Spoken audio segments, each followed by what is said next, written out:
નમસ્કાર મિત્રો, શ્રી કૃપાલુ શૈક્ષણિક સંકુલ યુટ્યુબ ચેનલમાં આપનું હાર્દિક સ્વાગત છે। આવા જ એજ્યુકેશનલ વિડીયો જોવા માટે લાઇક, શેર અને સબસ્ક્રાઇબ કરવાનું ભૂલતા નહીં। જય ભગવાન, ફિઝિક્સ ઓનલાઈનમાં આપનું હાર્દિક સ્વાગત। આપણે ગયા લેક્ચરમાં લેન્સ મેકર્સ ફોર્મ્યુલા અને લેન્સ ફોર્મ્યુલા બંને જોયું। એમાં લેન્સ સૂત્ર આપણે લાસ્ટમાં આ પ્રમાણે હતું, 1/v - 1/u is equal two 1/f, અથવા આ -1/u પ્લસ 1/v બરાબર 1/f। આ સમીકરણને આપણે પાતળા લેન્સ માટે તારવેલું, જાડા લેન્સ માટે થોડું અલગ છે, એ આપણે નથી માહિતી અહીંયા। આ સમીકરણ આપણે બહિર્ગોળ લેન્સ વડે રચાતા વાસ્તવિક પ્રતિબિંબ માટે મેળવ્યું હોવા છતાં અંતર્ગોળ અને બહિર્ગોળ બંને લેન્સ માટે તથા વાસ્તવિક અને આભાસી બંને પ્રતિબિંબ માટે સત્ય છે। એટલે કે આ લેન્સનું સૂત્ર કોઈ પણ લેન્સ માટે અને કોઈ પણ પ્રતિબિંબ માટે સત્ય છે। લેન્સ આપણી પાસે બે, દ્વિબહિર્ગોળ અને દ્વિઅંતર્ગોળ। આ લેન્સમાં હવે આગળ વધીએ તો એ નોંધપાત્ર છે કે દ્વિઅંતર્ગોળ અને દ્વિબહિર્ગોળ લેન્સ માટે મળતા બે મુખ્ય કેન્દ્રો, આપણે ત્યાં F1 અને F2 કહેતા, અથવા અહીંયા નામ આપેલા છે F અને F', આ બંને લેન્સના ઓપ્ટિકલ કેન્દ્રથી સમાન અંતરે હોય। એટલે કે બંને બાજુના મુખ્ય કેન્દ્રો ઓપ્ટિકલ કેન્દ્રથી સમાન અંતરે, એટલે કે તમે પહેલી કેન્દ્ર લંબાઈ લો કે બીજી, બંને કેન્દ્ર લંબાઈના મૂલ્યો સમાન હોય। પણ આપણા માટે મહત્વનું છે બહિર્ગોળ લેન્સમાં દ્વિતીય મુખ્ય કેન્દ્ર, જ્યારે અંતર્ગોળ લેન્સમાં પ્રથમ મુખ્ય કેન્દ્ર। મૂળ ઉદ્ગમ યાની કે વસ્તુ તરફના મુખ્ય કેન્દ્રને પ્રથમ મુખ્ય કેન્દ્ર અને બીજી તરફના મુખ્ય કેન્દ્રને દ્વિતીય મુખ્ય કેન્દ્ર કહેવાય। જોઈએ પ્રથમ મુખ્ય કેન્દ્ર આકૃતિ પ્રમાણે જોઈએ તો આ પ્રમાણે અહીંયા F જે રજૂ કર્યું આપણને બહિર્ગોળ લેન્સમાં, આપણા માટે પ્રથમ મુખ્ય કેન્દ્ર થશે, જ્યારે F' એ દ્વિતીય મુખ્ય કેન્દ્ર ગણાય બહિર્ગોળ લેન્સમાં। એમ અંતર્ગોળમાં અહીંયા રજૂ છે આપણે બી બોમ્બે આકૃતિમાં, આ પ્રથમ ને આ દ્વિતીય। પાછું એટલું જ અંતર બમણું કરી દઉં તો આ બાજુ 2F' ને એમ વસ્તુ તરફ 2F થશે। અહીંયા મુખ્ય અક્ષ F અને આ રીતે F' આ મુખ્ય અક્ષ થશે આપણી। આમાં ક્યાંક અહીંયા ધારી શકો 2F હશે, એમ આ તરફ એટલું જ 2F' હશે, બરાબર। તો વસ્તુ 2F પર છે તો પ્રતિબિંબ પર 2F પર, બહિર્ગોળમાં એવું આ 2F પર જ વસ્તુ છે બહિર્ગોળ લેન્સમાં, આ 2F છે આપણું, એમ અહીંયા 2F' પ્રતિબિંબ H' લખેલું છે ત્યાં। હવે ખાસ અહીંયા સમજવું, લેન્સ વડે રચાતું પ્રતિબિંબ મેળવવા માટે સિદ્ધાંતમાં આપણે વસ્તુના કોઈ એક બિંદુમાંથી ઉત્સર્જિત થતા કોઈ પણ બે કિરણો લઈ વક્રીભવનના નિયમોની મદદથી તેમના માર્ગ નક્કી કરશું। ટૂંકમાં લેન્સમાં પ્રતિબિંબ કેવી રીતે રચવું એના માટે કોઈ ઉદ્ગમમાંથી યાની કે કોઈ બિંદુમાંથી ઓછામાં ઓછા બે કિરણો ધ્યાનમાં લેવા, અને આ બંને વક્રીભૂત કિરણો જ્યાં મળે છે અથવા મળતા હોય તેવો ભાસ થાય। ઓકે, મળે છે કેમાં? બહિર્ગોળમાં, અને ભાસ કેમાં થશે આપણને? અંતર્ગોળમાં।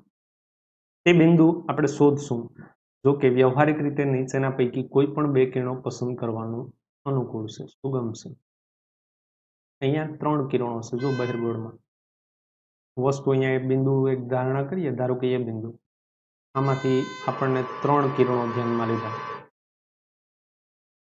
વસ્તુમાંથી ઉત્સર્જિત થઈ લેન્સની મુખ્ય અક્ષને સમાંતર કિરણ વક્રીભવન થયા બાદ દ્વિતીય મુખ્ય કેન્દ્રમાંથી પસાર થાય, કયો લેન્સ હોય તો? બહિર્ગોળ, અથવા પ્રથમ મુખ્ય કેન્દ્રમાંથી અપકેન્દ્રિત થાય, કયો લેન્સ હોય તો? અંતર્ગોળ। અંતર્ગોળ પેલા બહિર્ગોળની ચર્ચા કરીએ, કઈ વાત કરી તો કે મુખ્ય અક્ષને સમાંતર કિરણ, એટલે આ કિરણની વાત થઈ, જે મુખ્ય અક્ષને કેવું છે? સમાંતર। આ કિરણ હંમેશા વક્રીભવન બાદ, જો વક્રીભવન અહીંયાથી થયું આપણા લેન્સમાંથી, તો વક્રીભવન બાદ હંમેશા ક્યાંથી પસાર થાય? મુખ્ય કેન્દ્રમાંથી। અને અહીંયા આ કિરણની ચર્ચા કરી, મુખ્ય અક્ષને સમાંતર, એટલે આ કિરણ આ મુખ્ય અક્ષને સમાંતર, એ વક્રીભવન થઈને અહીંયા આવ્યું, એને પાછું ખેંચો તો એ જ્યાં છેદે એવો ભાસ થાય, એ બિંદુ એટલે કયું? આપણું પ્રથમ મુખ્ય કેન્દ્ર, જ્યારે બહિર્ગોળમાં દ્વિતીય। આ એક કિરણ ધ્યાનમાં લેવાનું કે આપણને નીચેના પૈકી અહીંયા વાત કરીને બે કિરણો પસંદ કરવાનું સુગમ છે, એમાંનું એક કિરણ આ મુખ્ય અક્ષને સમાંતર, અને બીજું, આ પહેલી વાત થઈ, પહેલું કિરણ. અને બીજું, લેન્સના ઓપ્ટિકલ કેન્દ્રમાંથી પસાર થતું કિરણ વક્રીભવન બાદ વિચલન પામ્યા વિના પસાર થાય છે. એટલે કે એ બહિર્ગોળની વાત ચાલતી હોય આકૃતિ એની, તો એ આ કિરણ છે. અંતર્ગોળની વાત ચાલતી હોય તો એ આ કિરણ છે. આ બંને કિરણોની વાતો કરી અંતર્ગોળ અને બહિર્ગોળમાં. એ જો વિચલન નથી પામતું એટલે એ કેમાંથી પસાર થયું? ઓપ્ટિકલ કેન્દ્ર. ઓપ્ટિકલ કેન્દ્ર અહીંયા પી બિંદુ, અહીંયા પણ પી ધારવું હોય તો ધારી શકો. આ બંને કિરણો વિચલન પામતા નથી, મતલબ કે એ હંમેશા સપાટીને લંબ રૂપે આપાત થાય, અને લંબ રૂપે કોઈ કિરણ આપાત થાય આપેલ સપાટીને એટલે વિચલન ન પામે, મતલબ કે એનું વક્રીભવન ન થાય. કારણ કે વક્રીભવનનો સાદો નિયમ લંબ સિવાયના કોણે આપાત થવું જોઈએ. આ વક્રીભવનના નિયમો આપણને ક્લિયર છે. અહીંયા વાત કરી શરૂઆતમાં વક્રીભવનના નિયમો, અહીંયા તો આપણે ખાસ એ યાદ રાખીશું, ઘટમાંથી પાતળા, પાતળામાંથી ઘટ. તો પાતળું માધ્યમ આપણું અહીંયા 12 તરીકે લે વસ્તુ છે એ માધ્યમ જોઈએ તો આ પાતળું માધ્યમ હશે. લેન્સનું પોતાનું માધ્યમ એ ઘટ થશે, આ ઘટ માધ્યમ. એના આધારે વક્રીભવનના નિયમોથી આ કિરણો આપણને ક્યાં બિંદુએ મળે? તો કે અહીંયા મળે, એ ડેશ. અહીંયા બે કિરણોની વાત કરી, અહીંયા 3 દોરેલા છે.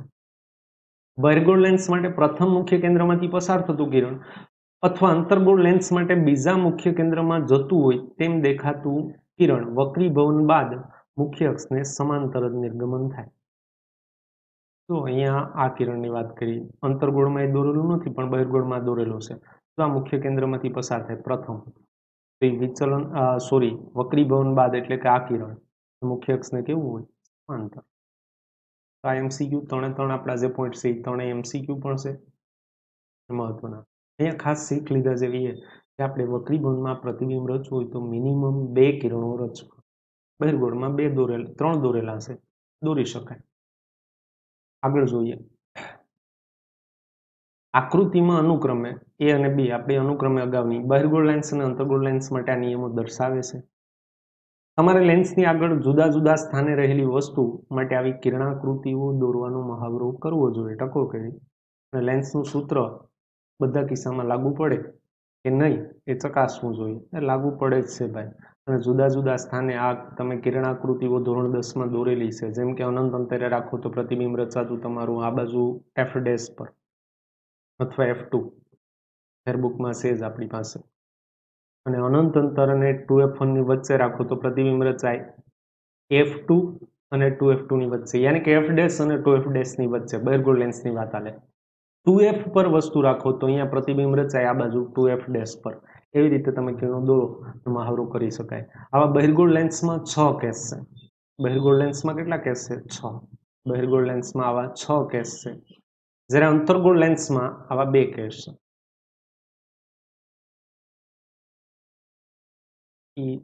કુલ 8 કેસની આકૃતિ બને આમ જોવા જાવ તો. ને એ ચકાસી શકો. આપણું લેન્સનું સૂત્ર 1/f ઇઝ ઇક્વલ ટુ શું છે?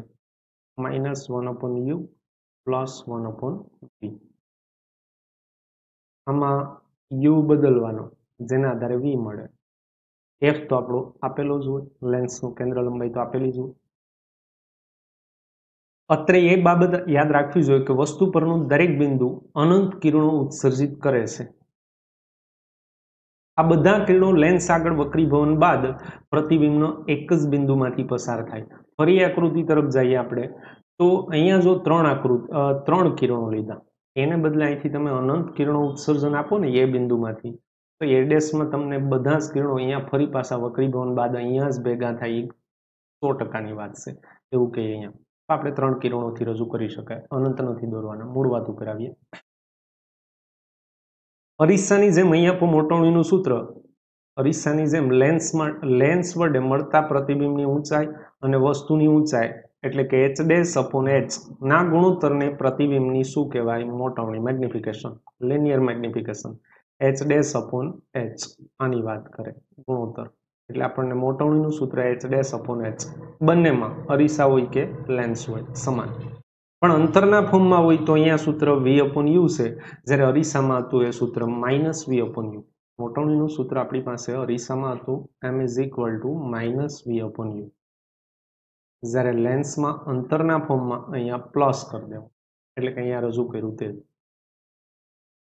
આ ત્રણેય સમીકરણો આપણને જે m h dash upon h 1/f -1/u plus 1/v અને મોટવણીનું ત્રીજું સૂત્ર યાની કે પ્લસ v/u, મોટવણીના બે સૂત્ર અને લેન્સનું સૂત્ર, આ ત્રણેય સૂત્રમાં આપણને સંજ્ઞા પદ્ધતિ લાગુ પાડવાની છે.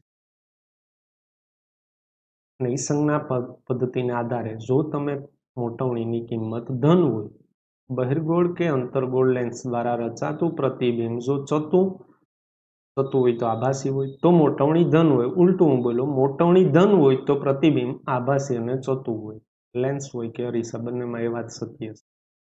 પછી કોઈ પણ લેન્સ હોય ને કોઈ પણ અરીસો હોય.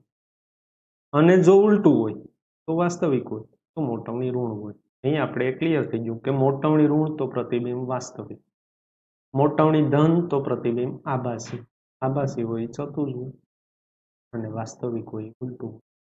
બીજું, મોટવણીનું મૂલ્ય જો 1 કરતા નાનું તો પ્રતિબિંબ વસ્તુ કરતા નાનું.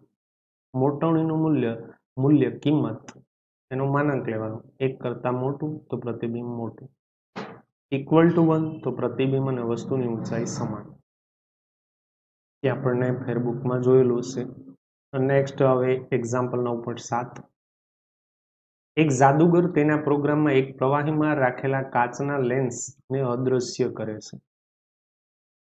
એટલે કે કાચનો વક્રીભવનાંક n ગ્લાસ બરાબર જ પ્રવાહીનો વક્રીભવનાંક હોય તો જ એ અદૃશ્ય થાય, એમાં ન દેખાય. તો પ્રવાહીનો વક્રીભવનાંક કેટલો હશે? સિમ્પલી મેં કહી જ દીધું. કેટલો હશે તો કે કાચનો છે એટલો જ, એટલે કે 1.47 હશે. શું આ પ્રવાહી પાણી હોઈ શકે? તો આપણને અહીંયા લેન્સ અદૃશ્ય થાય માટે જરૂરી છે પ્રવાહીનો વક્રીભવનાંક લેન્સના દ્રવ્યના વક્રીભવનાંક જેટલો જ હોવો જોઈએ. એટલે કે n1 બરાબર n2. આ પરથી 1/f બરાબર 0 એ કેવી રીતે આવ્યું? તો કે લેન્સ મેકર્સનું સૂત્ર 1/f ઇઝ ઇક્વલ ટુ આપણી પાસે છે n2 માઇનસ n1/n1. આ બ્રેકેટ કમ્પ્લીટ અને બીજા બ્રેકેટમાં આપણી પાસે 1/r1 માઇનસ 1/r2. આમાં n1 બરાબર n2 લ્યો છે આ સમીકરણમાં. અહીંયા n1 ને n2 સમાન એટલે આ પદ આખું અંશ 0 થશે. તેથી અહીંયા રજૂ કરી શકીએ 1/f બરાબર 0. જે આપણને લખ્યું છે ગણતરીમાં પણ. તો f બરાબર શું થશે? તો કે 1/0 અને કોઈ પણનો સેટ 0 એટલે જવાબ f is equal to infinity યાની કે અનંત. અને કોઈ પણ કેન્દ્ર લંબાઈ અનંત હોય મતલબ કે સપાટી સમતલ હોય. જેમ કે સમતલ અરીસાની કેન્દ્ર લંબાઈ અનંત છે, સમતલ અરીસાની વક્રતા ત્રિજ્યા અનંત હોય. જે સપાટી સમતલ હોય એની ત્રિજ્યા અનંત, કેન્દ્ર લંબાઈ અનંત. અને હવે સવાલ એ હતો કે શું આ પ્રવાહી પાણી હોઈ શકે? તો કે ના, આ પ્રવાહી પાણી ન હોઈ શકે. કારણ પ્રવાહીનો વક્રીભવનાંક 1.47 છે, જ્યારે પાણીનો વક્રીભવનાંક 1.33 છે. 1.47 કોનો છે? તો કે ગ્લિસરીનનો. એ પણ આપણને અહીંયા રજૂ કર્યું. તો આ પ્રવાહી ગ્લિસરીન હોઈ શકે. હવે નેક્સ્ટ ટોપિક આપણો જોઈએ લેન્સનો પાવર. ખરેખર લેન્સની તેની ઉપર આપાત થતા પ્રકાશને કેન્દ્રિત કે વિકેન્દ્રિત કરવાની ક્ષમતા ને અથવા તો એના માપને લેન્સનો પાવર કહેવાય. હવે એક વસ્તુ ક્લિયર રાખો કે જો જાડો લેન્સ હોય તેની આ કેન્દ્રિત કે વિકેન્દ્રિત કરવાની ક્ષમતા વધુ હોય. કારણ કે જાડો લેન્સ હોય તો વધુ પડતું વક્રીભવન થશે, વધુ પડતું આ ઘટ માધ્યમમાં રહે ને. લેન્સ જાડો હોય તો વક્રીભવન વધુ થાય. તો કેન્દ્રિત વહેલા થશે. જેમ કે અહીંયા ધારો કે f પર છે એને બદલે થોડું વહેલું કેન્દ્રિત થશે. આમાં ક્યાંક થશે. સરખામણી કરો આપેલ આકૃતિમાં તો ક્ષમતા વધુ, મતલબ કે એ વહેલા કેન્દ્રિત કરશે. તો હવે જો f અહીંયા આવી જાય મતલબ કે એની કેન્દ્ર લંબાઈ ઘટશે. સિમ્પલ વાત. જે લેન્સ જાડો એની કેન્દ્ર લંબાઈ નાની હોય અથવા ઓછી હોય. અને જે લેન્સ પાતળો હોય, આ એક બાબત અહીંયા ક્લિયર કરી લેશું. જે લેન્સ પાતળો હોય એની ક્ષમતા ઓછી હોય. કઈ ક્ષમતા? તો કે કેન્દ્રિત કે વિકેન્દ્રિત. સાહેબ કેન્દ્રિત બહિર્ગોળમાં અને વિકેન્દ્રિત અંતર્ગોળ લેન્સ. તો ક્ષમતા ઓછી થશે તો એની કેન્દ્ર લંબાઈ વધુ હોય. આ એક વાત અહીંયા ક્લિયર રાખશું MCQમાં જાડો લેન્સ અને પાતળા લેન્સ માટે. સ્પષ્ટ છે કે જેમ લેન્સની કેન્દ્ર લંબાઈ નાની એટલે કે લેન્સ જાડો, તેમ બહિર્ગોળ લેન્સના કિસ્સામાં કેન્દ્રિત કરવામાં અને અંતર્ગોળ લેન્સના કેસમાં વિકેન્દ્રિત કરવામાં લેન્સના કિરણોને વધારે વાંકા વાળે છે. લેન્સના ઓપ્ટિકલ કેન્દ્રથી, આ ઓપ્ટિકલ કેન્દ્ર આકૃતિમાં O છે, ત્યાંથી એકમ અંતરે એટલે કે h બરાબર 1 મુખ્ય અક્ષને સમાંતર લેન્સ પર આપાત થતું કિરણ જૂથ એટલે કે આ આપાત કિરણની વાત છે. આ કિરણ આપણા માટે આપાત, આ કિરણ 1 મીટર અંતરે છે ઓપ્ટિકલ કેન્દ્રથી. એ કેટલા ખૂણે આપાત થાય? તો કે એના વિચલન કોણ કેટલો છે? તો કે ડેલ્ટા. જૂથ જેટલા કોણે કેન્દ્રિત અથવા વિકેન્દ્રિત થાય તેના ટેન્જેન્ટના મૂલ્યને લેન્સનો પાવર કહેવાય. 12th સાયન્સની વ્યાખ્યા છે. 10th માં આવી હતી, કેન્દ્ર લંબાઈના વ્યસ્તને લેન્સનો પાવર કહેવાય. કારણ કે તો સિમ્પલ વાત છે, જેની કેન્દ્ર લંબાઈ ઓછી એનો પાવર વધુ, એટલે કે જેની કેન્દ્ર લંબાઈ ઓછી એનું કેન્દ્રિત કે વિકેન્દ્રિત કરવાની ક્ષમતા વધુ, અને કેન્દ્રિત કે વિકેન્દ્રિત કરવાની ક્ષમતાને જ લેન્સનો શું કહીએ આપણે? પાવર.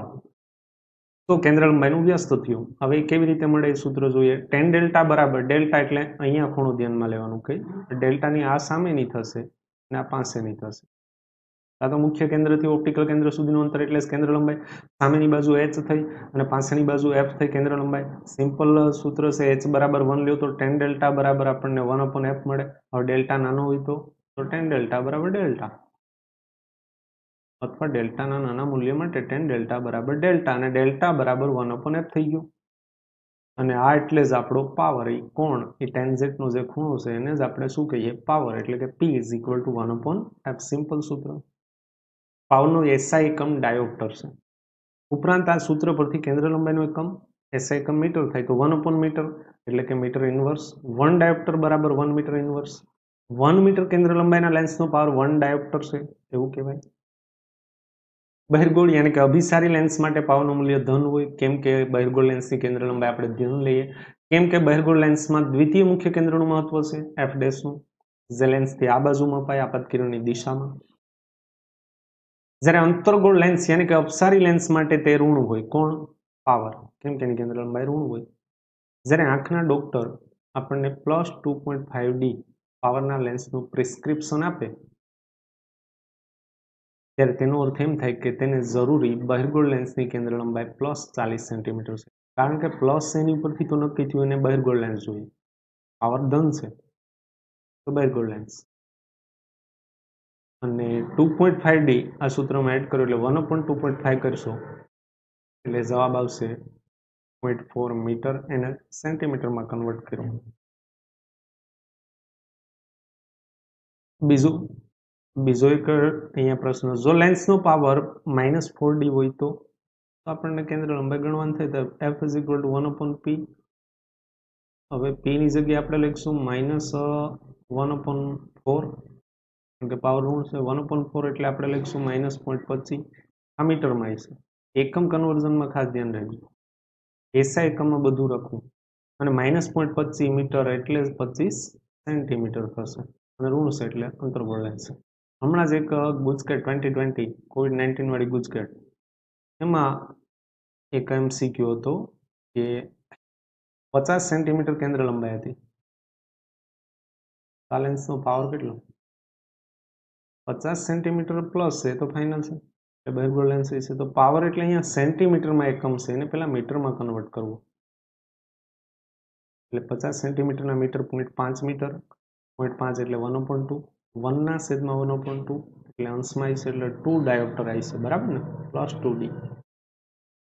આ લેન્સના પાવરનો SI એકમ મીટર ઇનવર્સ અથવા ડાયોપ્ટર. પારિમાણિક સૂત્ર M0L-1T0.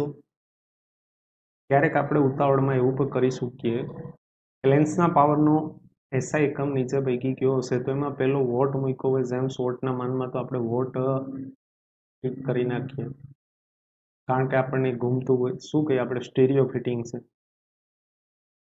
તો આપણે વોટ લખી નાખીએ. પણ ખરેખર વાંચવું ખાસ, લેન્સના પાવરનો SI એકમ. વિદ્યુત પાવર, યાંત્રિક પાવરનો SI એકમ વોટ છે, અહીંયા લેન્સના પાવરની. આ હતો આપણો લેન્સનો પાવર અને આ લેન્સ અંગેની સંપૂર્ણ માહિતી. હવે નેક્સ્ટ ટોપિક આપણો એક એક્ઝામ્પલ છે એ જોઈશું આ થિયરીના આધારે. એના પછી નેક્સ્ટ ટોપિક આપણો લેન્સોનું સંયોજન, એટલે લેન્સ વિશેની તમામ માહિતી અહીંયા ક્લિયર થશે. શું કામ લેન્સોનું સંયોજન કરવામાં આવે, અસ્તુ. જય ભગવાન. Thank you.